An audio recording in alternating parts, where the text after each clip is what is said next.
315 सीटें आई थी, 10 सीट हमारी सहयोगी दल की थी, 325 सीटें आई थी। मैं निश्चित कहता हूं, जो मेरा अपना एनालिसिस है, उस एनालिसिस में भारतीय जनता पार्टी इस बार सहयोगी दलों के साथ 350 सीटें लेके आई। पिछड़ों का बहुत बड़ा योगदान था, लेकिन पिछड़ों को वो सम्मान नहीं मिल पाया।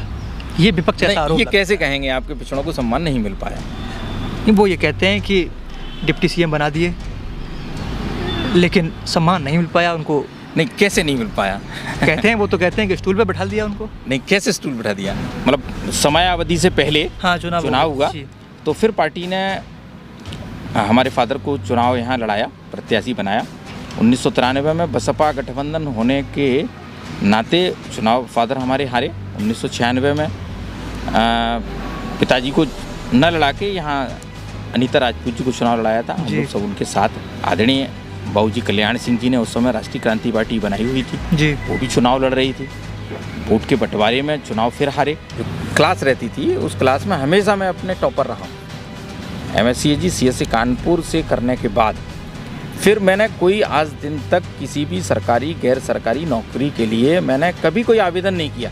से एक प्रत्याशिता, मतलब भारतीय जनता पार्टी से मुझे प्रत्याशी बनाया जाए जसराना विधानसभा क्षेत्र में 2017 के चुनाव में मैंने पार्टी से निवेदन किया था, और निवेदन में मैं कामयाब नहीं हुआ।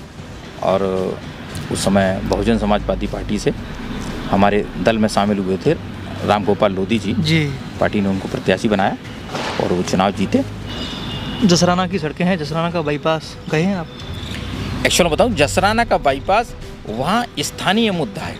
मैं जाता हूँ तो लोग जागरूक हैं अब स्वच्छता के लिए। फिरोजाबाद को विशेष क्या मिला? उससे जो ग्रसित हुए हैं टेस्टिंग में वो अलग आते हैं। नहीं, व्यवस्थाएं उपलब्ध कराने की जिम्मेदारी तो सरकार की बनती है ना। पूरी व्यवस्थाएं उपलब्ध कराई गई हैं, ऐसा नहीं है व्यवस्थाएं नहीं उपलब्ध कराई गई। व्यवस्थाएं उपलब्ध नहीं कराई गई तो आप उपलब्ध करा रही है। आपको नहीं लगता कि आपके ज़िले के जो नए लड़के पढ़ के निकलते हैं उन्हें दिल्ली पढ़ने ना जाना पड़े? कोई बच्चा जब 12th करता है, 12वीं के बाद उसे अपना बजट बनाना पड़ता है 10 से 15 हज़ार रुपये महीने की व्यवस्था कि वो दिल्ली जाके पढ़े। वहाँ कुछ किसानों की भूमि के मुआवजे का क्वेश्चन है, तो वो कोर्ट भी चले गए, तो वो थोड़ा सा कोर्ट में चले जाने से पेंडेंसी हो गई है। ऐसा नहीं, मामला सुलझेगा, बनेगा, बाईपास भी बनेगा। जिलाधिकारी महोदय से अभी हमने कहा है कि चूँकि वो मूलभूत सड़क जो पुरानी जिस स्थिति में थी उससे गड्ढा मुक्ति कराने का उसका वो किया है। बहुत जल्दी गड्ढा मुक्ति के उसमें जो मूल सड़क थी वो सड़क बन जाएगी। जैसे अभी छात्रों के लिए समस्या हुई, यूपी टेट का पेपर हुआ, पेपर लीक हो गया, और भी पूर्व में पेपर लीक हुए, तो ये भी सरकार की विफलता ही है कि पेपर लीक हो रहा है। छात्रों को, कोई छात्र जाता है चल के, रात को रुकने की उसकी व्यवस्था, बहुत सारी समस्याओं से आती है। ऐसी कार्रवाई होगी, मैं निश्चित बताता हूँ आपको। माननीय मुख्यमंत्री जी को भली बात जानता हूँ कि उन्होंने जब जो फैसला कड़ाई वाला लिया है तो लोग आश्चर्यचकित हुए हैं। जसराना विधानसभा का नेतृत्व करने की कुछ इच्छा है?